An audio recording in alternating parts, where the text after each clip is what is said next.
That was a nice song and also a good session with Sia Hine. Well, we should be getting into conversation pretty shortly, or right about now, talking about youth entrepreneurs. Last week, we had conversations about how the youth lately have sort of clouded themselves with opioids and drugs and all kinds of things. We were told how some of these universities have become epicenters for these things. But then there's also a good side where the government is looking at creating opportunities for youth entrepreneurs, how to give them, a space to have a place on the round table of discussions of businesses of commerce, and not only locally but also internationally. And to help us to have the discussion today about how the youth can leverage, all these policies and all these frameworks and all these programs that are brought up by the government, and how they can leverage on it and ride on those wings and make it great in life. We're joined via Zoom, the CEO of Ghana Chamber of Youth Entrepreneurs and board member of National Youth Authority, Sheriff Gully. Good morning, Mr. Sheriff. Good morning. Can you hear me? I can seem to hear Mr. Sheriff. So we're going to have to work on his sound a little bit.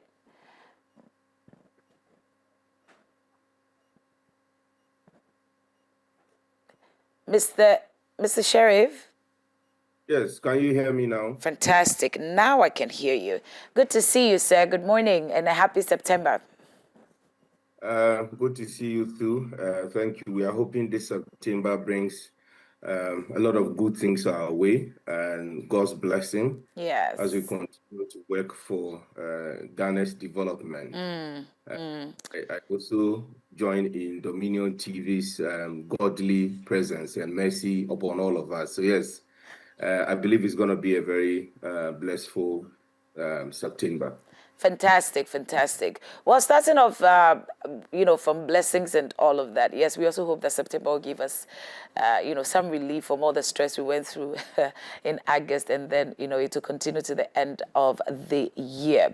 Well, in my opening statement, I was talking about how young people lately have become sort of addicted to the wrong things, which is some reason for heartache if you are a millennial. You will see that these are not the things that we're used to. I mean, we were really poised to go to school, make some difference, get a business, get employed. Even in public offices, it was such joy, right? But it looks as though now the mindset of the youth have shifted. And that's why I'm really, really excited that we're having this conversation, because you have been with the youth, and then you know that, okay, well, there's also a chance out there for the youth to make it, to get into business, get into commerce, make it locally and internationally. First off, I want you to, just by way of education, tell us exactly what your office has been doing, the progress so far, how it's looking both nationally and internationally, because I know that you've sent some people outside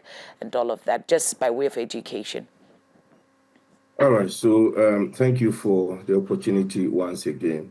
Like you rightly mentioned, it's quite sudden that we have seen a trajectory in our youth, which is that young people now going more into drugs, which is quite unfortunate for us as a nation, for our development.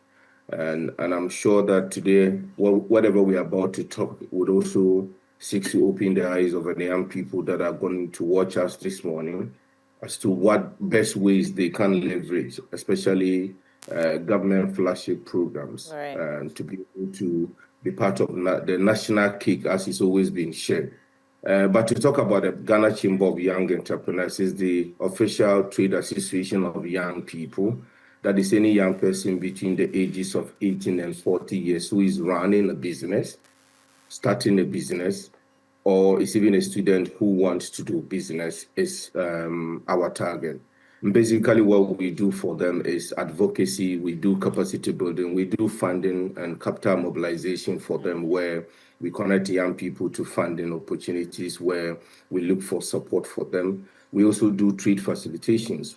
Like you rightly mentioned, we have partnership across the globe, and so we take young people to different parts of the world to showcase their innovation, to also get them partnership where they can be able to form some global partnership that can really take their businesses out there. We've taken young people to different countries, including the United Kingdom and so many other countries across the world. And the purpose is to allow young people, open young people to other opportunities in the global market. And that is what we've been doing over the past 9 years with the Ghana Young Entrepreneurs. Our hope is that in the near future, we will have an ecosystem that every young person who wants to start business in Ghana know where to go to, and not just to go to, but they go there and they really get the needed support. Because it has always been a lot of times we talk about supporting the youth, especially in the sector where I am, entrepreneurship, but we cannot count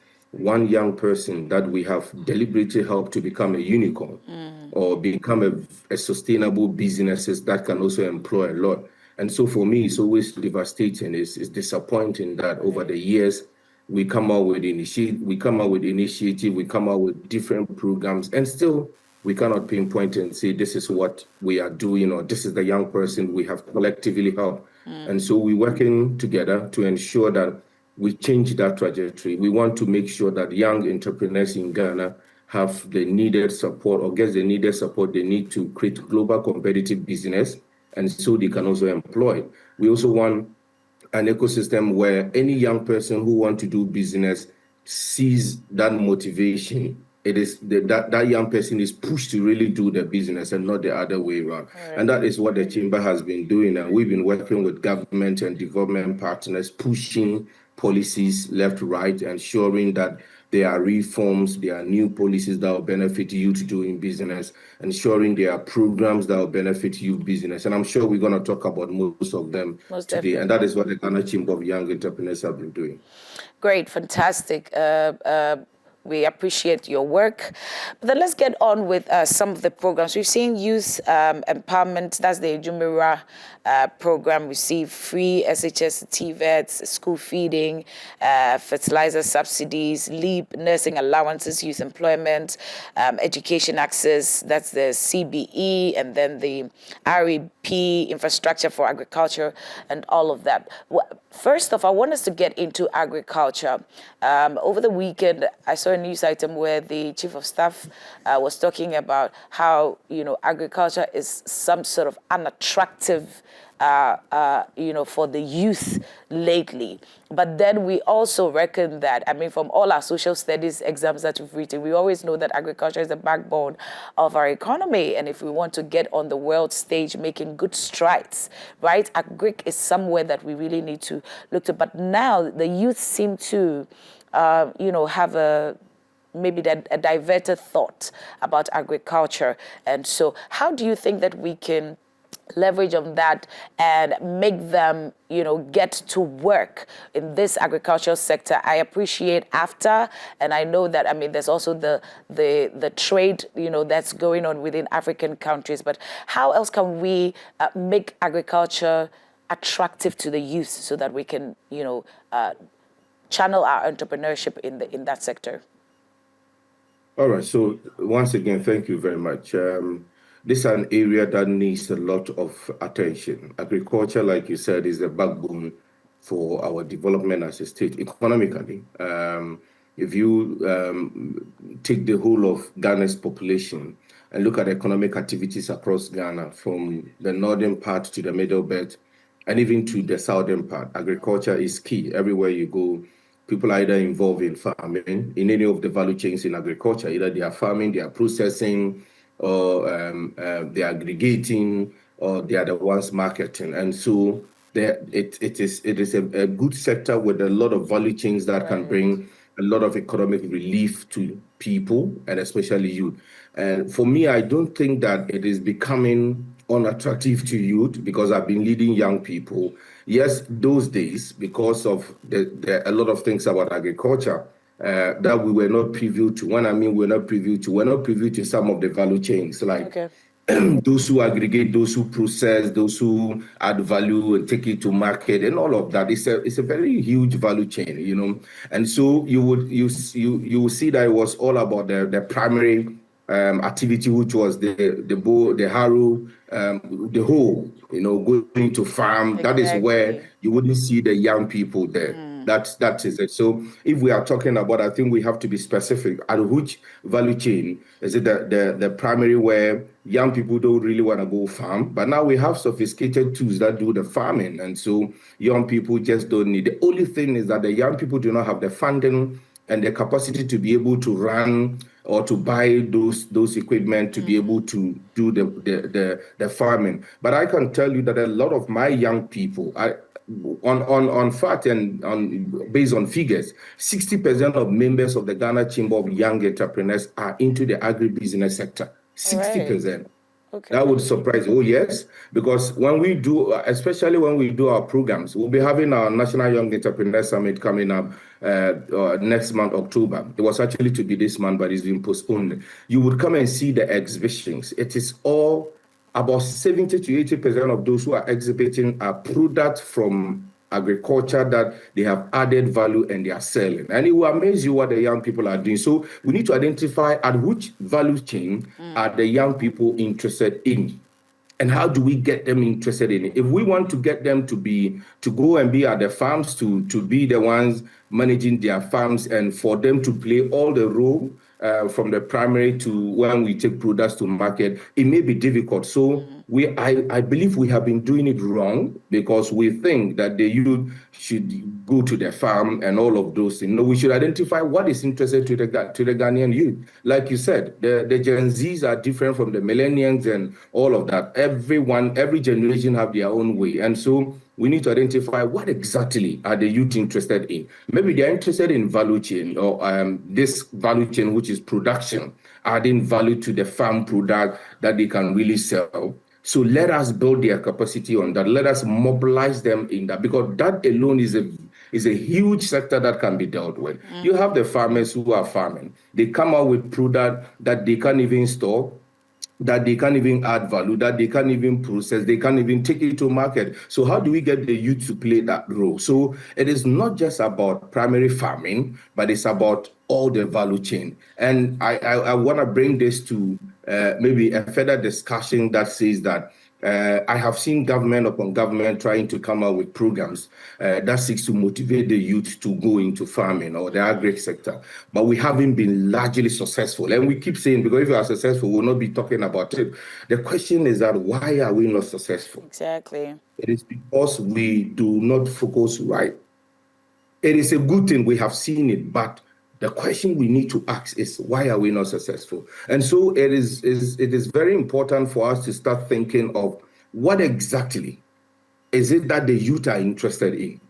What value chain can we get the youth involved as far as agribusiness is concerned? Sure. I can tell you a lot of young people are now coming out with technologies that enable farming, that gives market access to farmers or aggregators or marketers, that gives the opportunity to different value chains to play a role.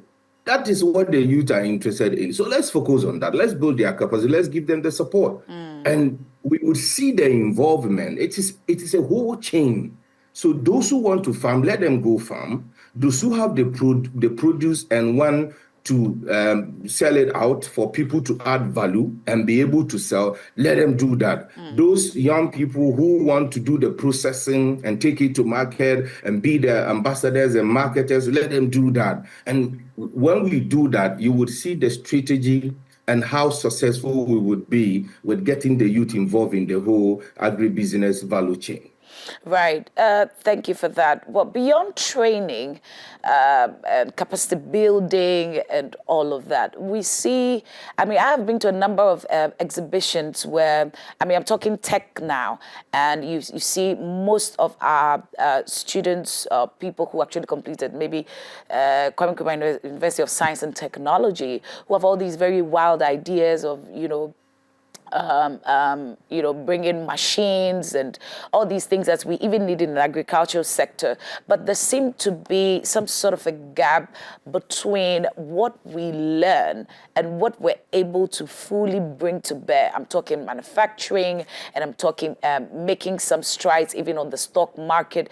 What is your office sort of doing about that, so that it's not just about education and then agriculture, but then we're looking at manufacturing and all of the stuff that really work. Remember when the unfortunate incident happened where the helicopter crashed? We had to go, to South Africa for certain services that we should have had right here. So there seemed to be some sort of a gap. What are you doing, in your capacity to sort of salvage that situation, if you can help us with that?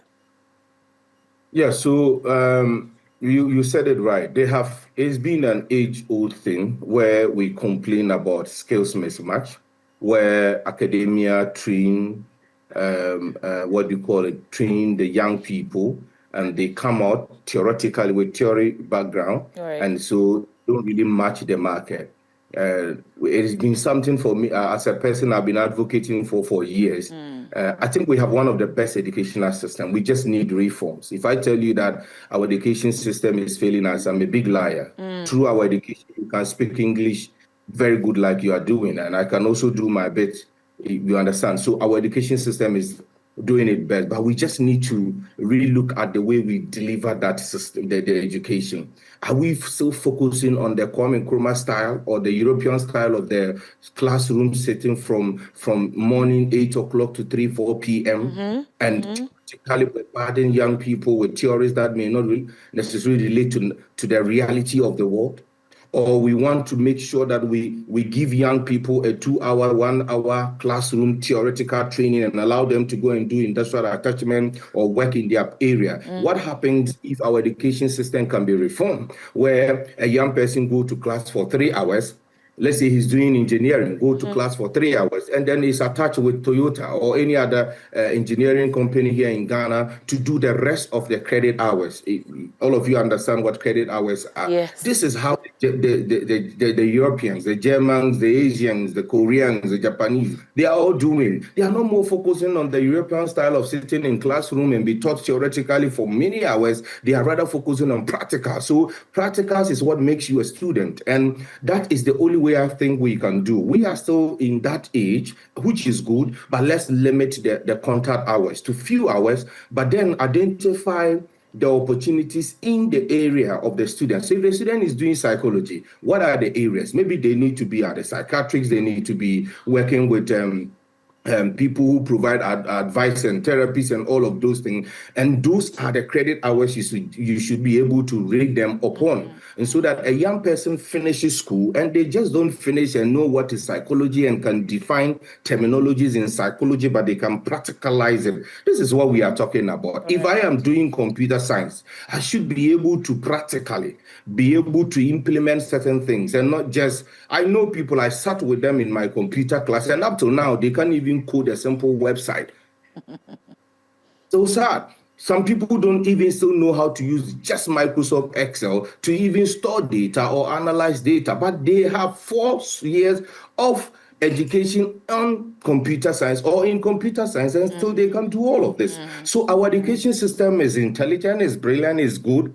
All I am saying is that let us change the way of our delivery and see for the next 10 years, let's see what happens, where we focus more on practicality, on the industry demand skills, right, rather than what is economics. Economics is means and whatever. We learn them and it has no use. Most of us have done economics in school, and up to now we don't know who. And so for me, it is about the delivery. Right. And the structure in which we now deliver, and which is what I think that we should be focusing on as a country. Fantastic. Well, take us through what a regular youth should do to be able to benefit from these flagship programs that we see. We hear it on the news, but let's take it from somebody who just finished school. I think you also mentioned students, those who are starting, those who have already started. And so what's the criteria to actually benefit from these programs? All right, so thank you very much. Before I talk about this, I have some few things I want to say. I want to say that government programs are usually are useful only if you fit into, or as a young person, Right. and how to get to it and how to convert support to results. And to be honest with you, there are gaps. But for me, what I'm about to say, if you're a young person listening to me, this is me sharing how you can do this. The question I would ask is that, are you building a skill? No matter which stage you are, whether you are a student, whether you are out of school youth, the question is that, are you building a skill? Right. Now, or a business to employ others within 12 months? If your answer to any of this is yes, then you need to look out for government program. But first of all, what is government flagship program? These are programs every government come out with, and most of the time they do that and put a lot of funding in it just to serve as a purpose, a vision, or an aim. And it's been happening not today. If you go to the youth ecosystem, we already have statutory bodies that implement programs. Right. When we say flagship program, it doesn't mean that they are not youth programs. They are youth programs, but NYA has been there, the National Youth Authority, the Youth Employment Authority, the NEIP program. These are statutory agencies and programs that are already delivering certain programs, and it's a lot of them. But any government that comes in says that because I am targeting this, or youth are my target, I want to bring this flagship program. And all of us can see that. For me, I have worked with government. The NPP government came with a lot of flagship programs. We have seen YouStart, we have seen, but I've seen what the NDC is also doing, more youthful, to the extent that they created a whole youth ministry standalone. And just within 1 year, a government is implementing about 2 to 5 flagship programs for youth. But I'll focus on 2 of them. Ejumawura, which is for entrepreneurship. It was launched in April. It will be implemented by NEIP to create 10,000 youth-owned businesses annually. That is people between the age of 18 to 35 years. It will offer them funding, mentorship, and market support, and also training. At the moment, I'm part of the committee that recently did the selection for the beneficiaries. Okay. We just concluded that last week. We selected the first 10,000 for this year's beneficiaries. They will be trained. And then out of the 10,000, 2,000 will be given funding. The National Apprenticeship Program, too, is the government skills program, which is to also target 10,000 and skill to 100,000 by the end of 2016. It's backed by a 300 million taxpayers' money. I am stressing on this so that the young person know that this is your money, and you need to know about them and benefit. And this one, what it seeks to do is that I call it a game changer. Both Ejumawura and the National Apprenticeship, they are game changers, because Ejumawura is focusing on entrepreneurship. Right. National Apprenticeship is focusing on the skills of the youth. Imagine Ghana, every young person have a hand skill. No matter your profession, you have a barbering skill, you have any hands, any skill that can make you money. I'm sure we would have an economy where young people are doing a lot. And so there's National Apprenticeship Program. There are a lot of them. You even mentioned them, even 24-hour economy. Recently, there have been tax modification by the GRA, as you have seen. This is also a benefit for the youth. But my question is that, back to you, as you said, how can a youth benefit? My answer will be that if you know that you need hands-on skills to fast to start earning, like electric cars, fashion, auto welding, digital skills, then National Apprenticeship is for you. That is, if you are a young person who want a fast skill to be able to start making money, you can join and apply to become an electrician. They would attach you to a master craftsman who will train you. If you want to become a welder, you will get. If you want to have digital skills, the National Apprenticeship will connect you to the right master that will train you, and they even pay you. You are paid for the training. I've never seen government do this. And sometimes I was even asking myself, are you sure we can really do this? But this NDC government said, we're going to pay you for learning a skill that will make you money. It may not be much, but something to support you, a stipend to be able to go. And I also say that if you are a young person who already have a business idea or have a business running, whether existing or in ideation and with traction and want funding, mentorship and training, then Ejumawura is for you. Because the target of Ejumawura is to target 10,000 young new youth businesses each year, providing them with funding and business development services. However, what a young person needs to understand is that, you see, a lot of times we say that, oh, this is this government, and so I will never get. I can tell you, I don't know for other programs, but I can tell you for Ejumawura, I have been part of it. Yes, we may not be part of the creation, but we've been part of model development. Okay. Like I just said, we were part of the people who selected. It was an independent group who selected the beneficiaries. I didn't see any party person there. I didn't see any politician calling us to say, as a committee, we have this number, reserve this number for this person. A protocol list. Exactly.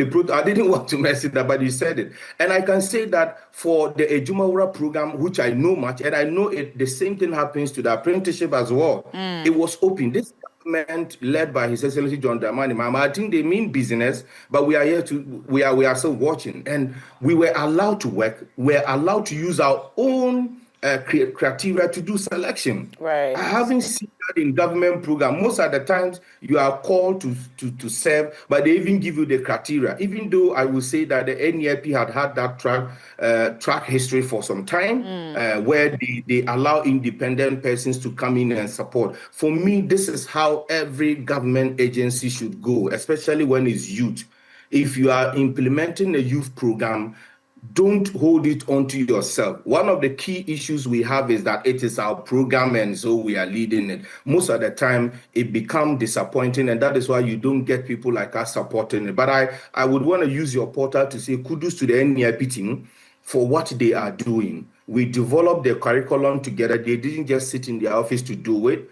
And then when it comes to selection of the participants, they made an independent team to do the selection. And I hope that when it comes to the grant, which will be given to the 2,000, an independent team will do that. So that every young person know that you don't need to be politically colored to get that funding. Neither do you need to know somebody to get that funding. I know it's always a big headache for our Ghanaian youth that I need to know somebody, I need to be politically aligned and all of those things. I think that thing is now going down, and with the trajectory as we are moving, if we continue, I'm sure Ghanaian youth will become more confident and will trust government process and be able to build. So youth should look out for the opportunities. I remember when I did a survey to know a lot of young people, those who have applied. And surprisingly, my dear, you would realize that a lot of young people were not even aware of Ejumawura. Most of them were not aware of National Apprenticeship Program. So it's in a way not their fault, but still their fault, because you're on social media every day, scrolling through TikTok, but you cannot go to these youth serving agencies, GEA, YEA, NYA, NEIP, and all of them. Look at what they are doing.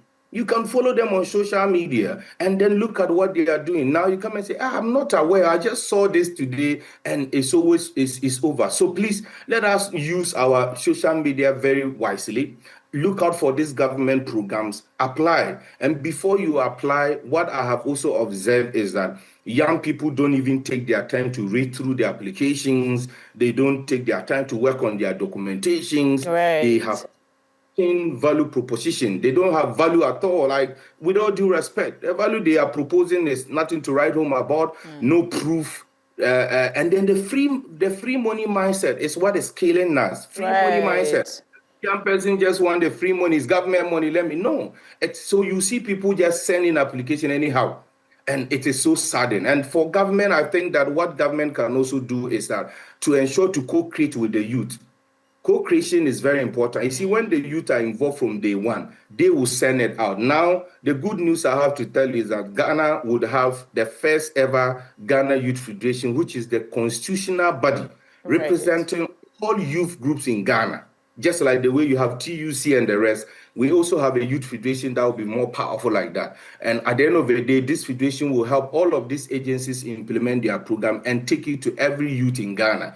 But I think that government should do well in co-creating with the youth, consulting with organized group that can really take their work ahead, and just don't put things within them that at the end of the day, it looks like a government thing. But I think that these are good ways. So if you're a young person, unfortunately, apprenticeship application is over. Ejumawura is over. We are even doing selection. I've seen that the National Apprenticeship has even launched their, has even inaugurated their trainees and whatever. And so look out for next year. And myself and Dominion TV will do this more of the time to give you the opportunities, educate you on how to even apply and go through. So look out for next year as a young person for you to be able to leverage some of these national opportunities. Fantastic. Really, really, really insightful over there. So for those watching, you know, if you have any business idea, you have a skill that you want to, you know, put to work, and then if you have any business mind that okay, if I start this business today, I would have younger people or other people join me so that, I mean, you're creating employment. I just hope that these things would be sent to places where people feel like, okay, Galamsey is the best choice rather than getting employment, so that, you know, we have that mindset of nation building. Very, very great contribution right there. I would have wanted us to talk about sustainability. Fact that government is paying them. This government seems to be giving a lot of freebies. If you're in school now, first year, you have some sort of, you know, cushioning from the government and all that. I don't know how sustainable this would be. Fact that we are looking at 20,000 jobs, creating jobs, but even in the training, you are paid a stipend. Do you think it's sustainable? Even before you give us your last words. I just think like you as well. Sometimes you look at it and it's like, are we able to do it? Right. But I think, you see, it all starts with a deliberate attempt. With this government deliberate attempt and where they want to go, I think that we can be able to achieve it. Right. There's a lot of opportunities to create jobs. Actually, the minister said over 100 to 100 and 50,000. That is their target, and they want to bring the unemployment rate from the current 14%, as according to World Bank report, to about a single digit. So it's a huge target, but I think that if we are deliberate, we can do it. And the deliberation start with where government accepted to give a standalone ministry on youth development and empowerment. For me, I've always been appreciative of that. This means that you have a single ministry that is supposed to think and come out with initiatives to build youth and to create these jobs. And so we are doing that. It's sometimes very afraid to hear the huge numbers, because realistically, you are asking yourself, how are we going to do this? Is there also another political gimmick or numbers there? But I think that things are gradually changing, and because there are a lot of institutions that are making checks in. Like I know of an institution called Youth Dashboard, which is a policy think tank for youth, and they have a whole dashboard that is tracking youth development programs, policies, and initiatives. So it will be very difficult for you to just come and put numbers and don't achieve it and want to lie to people. And these are some of the things that checks are in place. So let us not, will I say, dampen our spirit.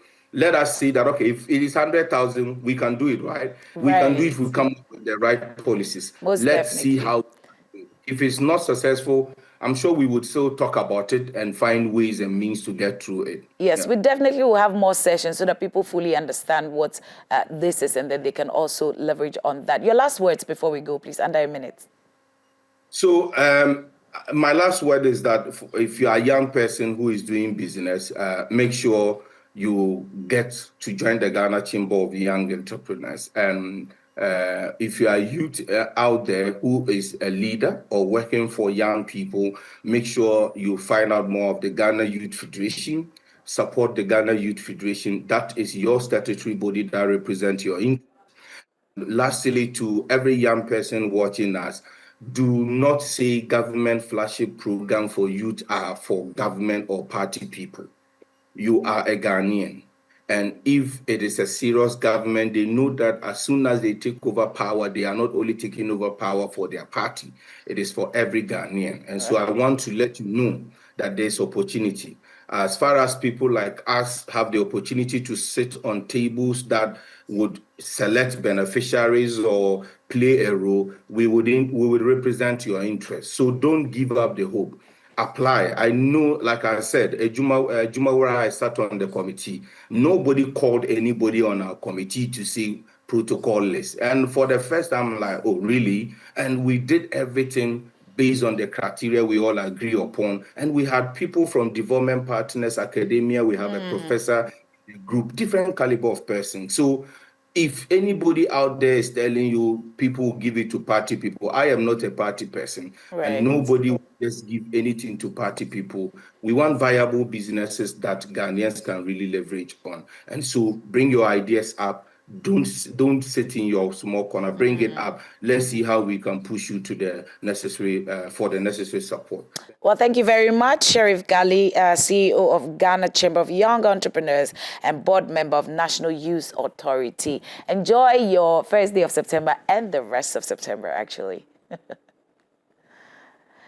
Anyway, so that's it.